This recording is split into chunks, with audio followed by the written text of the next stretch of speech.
This video contains news and analysis related to a recent terror attack in Kashmir. The content may include sensitive visuals and discussions that could be distressing to some viewers. Viewer discretion is advised. We strongly condemn all forms of violence and terrorism. The purpose of the content is solely to inform and create awareness based on verified reports. এবার হয়েছে স্বাদ। হ্যাঁ, অপূর্ব স্বাদ। এমডিএচ এর চাঙ্কি চাট মশলা, জীবনে আসল স্বাদ জাগলো। আসল মশলা এসএস এমডিএচ। কোণঠাসা হয়ে গিয়েছে, কিন্তু তাও যুদ্ধজিগির পাকিস্তানের টানা 5 দিন সংঘর্ষ বিরতি ভেঙে গোলাগুলি পাকিস্তান সেনার। বিনা প্ররোচনায় প্রকৃত নিয়ন্ত্রণ রেখা বরাবর গোলাবর্ষণ কুপওয়ারা, বারামুলা, আখনৌ সেক্টরে ভারতীয় সেনার পোস্ট লক্ষ্য করে গুলি চালায় পাক রেঞ্জার্স। পাকিস্তানকে সমুচিত জবাব ভারতীয় সেনারও।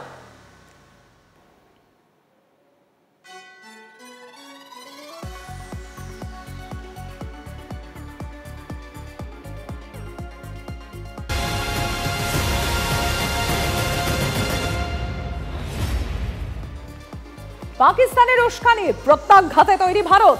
জল, স্থল, আকাশে প্রস্তুত সেনাও। কাশ্মীর জুড়ে চলছে বাহিনী টহলদারি। দ্রাস, কার্গিল সীমান্তে চূড়ান্ত তৎপরতা। কাশ্মীর ছাড়াও গুজরাট, পাঞ্জাব, রাজস্থানে রয়েছে পাক সীমান্ত এবং সব মিলিয়ে সীমান্ত 3323 কিলোমিটার। সেনার 6টি কমান্ডে এই তৎপরতা তুঙ্গে।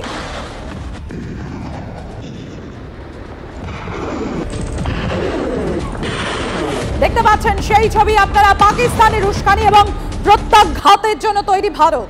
জল, স্থল, আকাশে প্রস্তুত সেনাও। কাশ্মীর জুড়ে চলছে বাহিনী টহলদারি। দ্রাস, কার্গিল সীমান্তে চূড়ান্ত তৎপরতা। কাশ্মীর ছাড়াও গুজরাট, পাঞ্জাব, রাজস্থানে রয়েছে পাকিস্তান সীমান্ত। আর সব মিলিয়ে সীমান্ত 3323 কিলোমিটার। সেনার 6টি কমান্ডে এই তৎপরতা তুঙ্গে।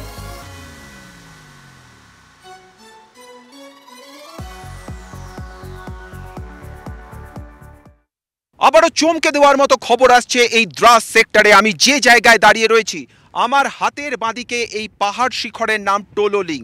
আর এখান থেকে প্রথম ভারতীয় মেষপালকরা তারা যখন এখানে পৌঁছন, তারা খবর দেন যে কয়েকজন পাক সেনার গতিবিধি তাদের নজরে এসেছে।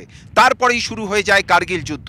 আর এবার যখন আমরা ধীরে ধীরে কিছুটা বাঁদিকে প্যান করছি, তখন যে পাহাড় চূড়া দেখা যাচ্ছে তা হলো ঐতিহাসিক টাইগার হিল। এই টাইগার হিলের সর্বশেষ শিখর জয়ের পরেই ভারতীয় সেনার কার্গিল যুদ্ধে জয় হাসিল হয়। এই টাইগার হিল এবং এপাশে টোলোলিংয়ের মাঝে যে জায়গা দেখা যাচ্ছে, সেখান থেকেই আসছে চমকে দেওয়ার মতো খবর। শোনা যাচ্ছে সেই জায়গায় আবারও তৈরি হয়েছে পাক বাংকার। শুধুমাত্র পাক বাংকার নয়, সেই জায়গাতে আর্মি ইনস্টলেশনও রয়েছে। কার্গিল যুদ্ধের সময় চুক্তি হয়েছিল সেই জায়গা ফাঁকা করে দেবে পাকিস্তান, কিন্তু মিথ্যে কথা বলেছিল তারা বাংকার তৈরি করে মাটির তলায় সেই সময় অস্ত্রশস্ত্র মজুত রেখেছিল। ফলত এই জায়গার দিকে এই মুহূর্তে আবারও প্রতি মুহূর্তে নজর রাখছে ভারতীয় সেনা। কি কারণ? তার কারণ কার্গিল যুদ্ধের সময় এই পাহাড় শিখরে থেকে অ্যাডভান্টেজ পয়েন্ট থেকে লাগাতার নিচের এই দ্রাসে জনপদে সেই সময় বোম্বিং করছিল পাক সেনা, যাতে যে হাইওয়ে লে লাদাখের দিকে গেছে সেই হাইওয়েকে সম্পূর্ণভাবে বিচ্ছিন্ন করে দেওয়া যায়। যদি সেই হাইওয়ে সেই সময় তারা ধ্বংস করে দিতে পারত, যদি ভারতীয় সেনা এই জায়গা থেকে পিছু হাঁটত, তাহলে সম্পূর্ণভাবে লে লাদাখ সেই সময় ভারতের হাতছাড়া হয়ে যেত।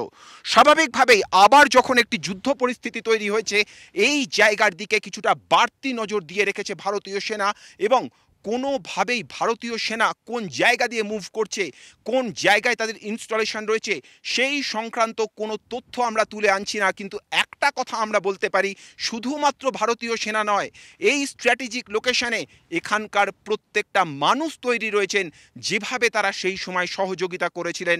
আবারও যুদ্ধের জন্য ভারতীয় সেনার কাঁধে কাঁধ মিলিয়ে প্রয়োজনে ওই পাহাড় চূড়ায় আবারও তারা অস্ত্র হাতে উঠে যেতেও তৈরি বলে জানাচ্ছেন।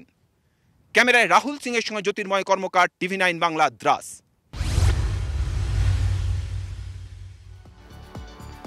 আরে ভারতের হামলার ভয়ে দেশ ছেড়েছেন পাক সেনার একাধিক অফিসার। প্রতিরক্ষা মন্ত্রকের অনুমতি ছাড়াই দেশ ছেড়েছেন পাক কর্তারা। চাঞ্চল্যকর স্বীকারোক্তি পাকিস্তান সরকারের। শায়ন্ত আমাদের প্রতিনিধি রয়েছেন আমাদের সঙ্গে। শায়ন্ত, কোথাও কি হেরে যাওয়ার ভয়ে এই পলায়ন?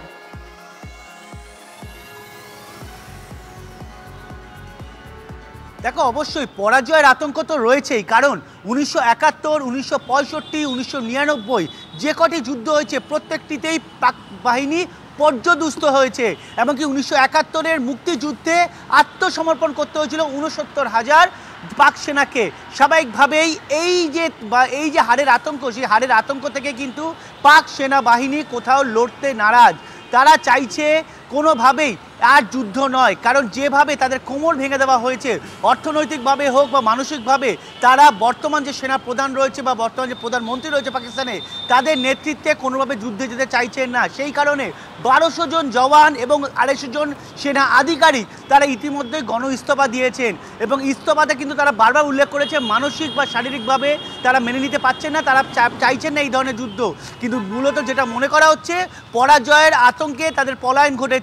আর যেখানে মেজর জেনারেল পদমর্যাদার একজন অফিসার ডিজি ISPR এর, তিনি কিন্তু চিঠি লিখেছেন প্রত্যেককে এবং নোটিশ দিয়েছেন, তারা যদি কাজে যোগ না দেন, তারা যদি এভাবে ইস্তফা দেন, তাহলে আইন অর্থাৎ সায়ন্ত কোথাও পরাজয়ের আশঙ্কা, আর সেই পরাজয়ের আশঙ্কা থেকেই পলায়ন, এবং শুধু তাই না, তাদেরকে এবার সেই দেশে আটকে রাখারও প্রচেষ্টা চলছে। অর্থাৎ সব মিলিয়ে একেবারে সায়ন্ত হাস্যকর পরিস্থিতি। তবে আপনাদের জানাই, শুধু যে অফিসাররা দেশ ছাড়ছেন তা কিন্তু নয়, যুদ্ধের যে ভয়, সেই ভয়ে দেশ ছাড়ছে পাক নেতাদের পরিবার। কেন বলছি, শান্ত বলবে আপনাদেরকে। শান্ত, পাকিস্তান পিপলস পার্টির যে চেয়ারম্যান বিলাওয়াল ভুট্টো, তাকে দুদিন আগে শোনা গিয়েছিল পাকিস্তানের একটি অনুষ্ঠান থেকে যে সিন্ধু নদের জল যদি না ছাড়া হয় তাহলে ভারতকে ইঞ্চিতে ইঞ্চিতে বুঝে নেবেন, এমনকি ভারতের ওপরে যাতে বড়সড় হামলা বা প্রভাব বিস্তার করা যায় তারও তিনি চেষ্টা করবেন। কিন্তু দেখা গেল কি, তারই পরিবারের সদস্যদের তিনি নিজে সুরক্ষিত জায়গা, অর্থাৎ বিদেশে সুরক্ষিত জায়গায় রেখে এলেন। তাহলে দেখা যাচ্ছে যিনি এত বড় হুমকি দিয়েছিলেন, তিনি তার পরিবারের সদস্যদেরই সুরক্ষিত রাখতে পারছেন না, তাহলে তিনি যুদ্ধে ভারতের সঙ্গে লড়বেন কিভাবে, তিনি টক্কর দেবেন কিভাবে? তারা ইতিমধ্যেই থরহরিকম্প অবস্থা।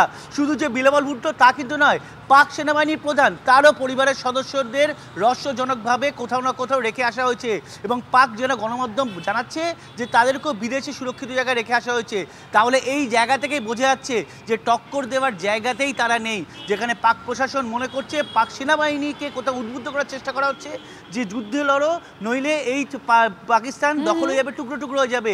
কিন্তু তাদের মানসিক অবস্থা শুধু নয়, তারা যে ক্ষমতাতেই নেই, তারা যে সেই জায়গাতে একেবারে নেই। একদিকে হাঁটু কাঁপছে, একদিকে সেনারা দেশ ছেড়ে পালাচ্ছে, অপরদিকে নিজেদের পরিবারকেও তারা বাইরে পাঠিয়ে দিচ্ছে। ধন্যবাদ শান্ত। আন্তর্জাতিক মঞ্চে ফের পাকিস্তানকে তুলোধনা ভারতের। রাষ্ট্রপুঞ্জের মঞ্চে পাকিস্তানকে অপরাধীদের স্বর্গরাজ্য বলল ভারত। রাষ্ট্রপুঞ্জের ভিকটিমস অফ টেররিস্ট অ্যাসোসিয়েশনের আলোচনায় নিশানা। জঙ্গিদের মদতের ইতিহাস রয়েছে পাকিস্তানে। পাক প্রতিরক্ষা মন্ত্রীর মন্তব্যকে হাতিয়ার করে আক্রমণ রাষ্ট্রপুঞ্জে ভারতের দূত যোজনা প্যাটেলের।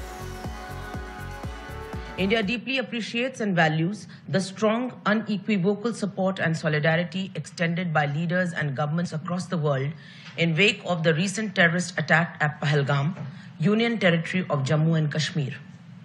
This is a testimony to the international community's zero tolerance for terrorism. We reiterate that terrorism in all its forms must be condemned unequivocally. MDH chana masala, এখন ছোলা হোক বা বরবটি দানা, সাদা চানা হোক বা কালো, সব রান্নাই হবে অসাধারণ।